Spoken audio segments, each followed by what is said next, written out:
Who are they fighting? Okay, who are you fighting, in this time? You're fighting your own flesh. You're fighting your own desires. You're fighting your own soulish nature. You're fighting, the enemy as well, because you got some help. Okay, but what the enemy is doing is basing his infiltration in your life based on the condemnation that we can sometimes have because of sin.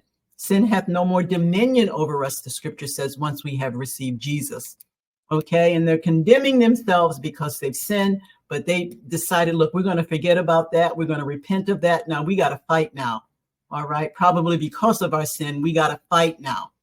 All right, we got to go up and fight. And now, even though we sinned against God, we got to go up and fight now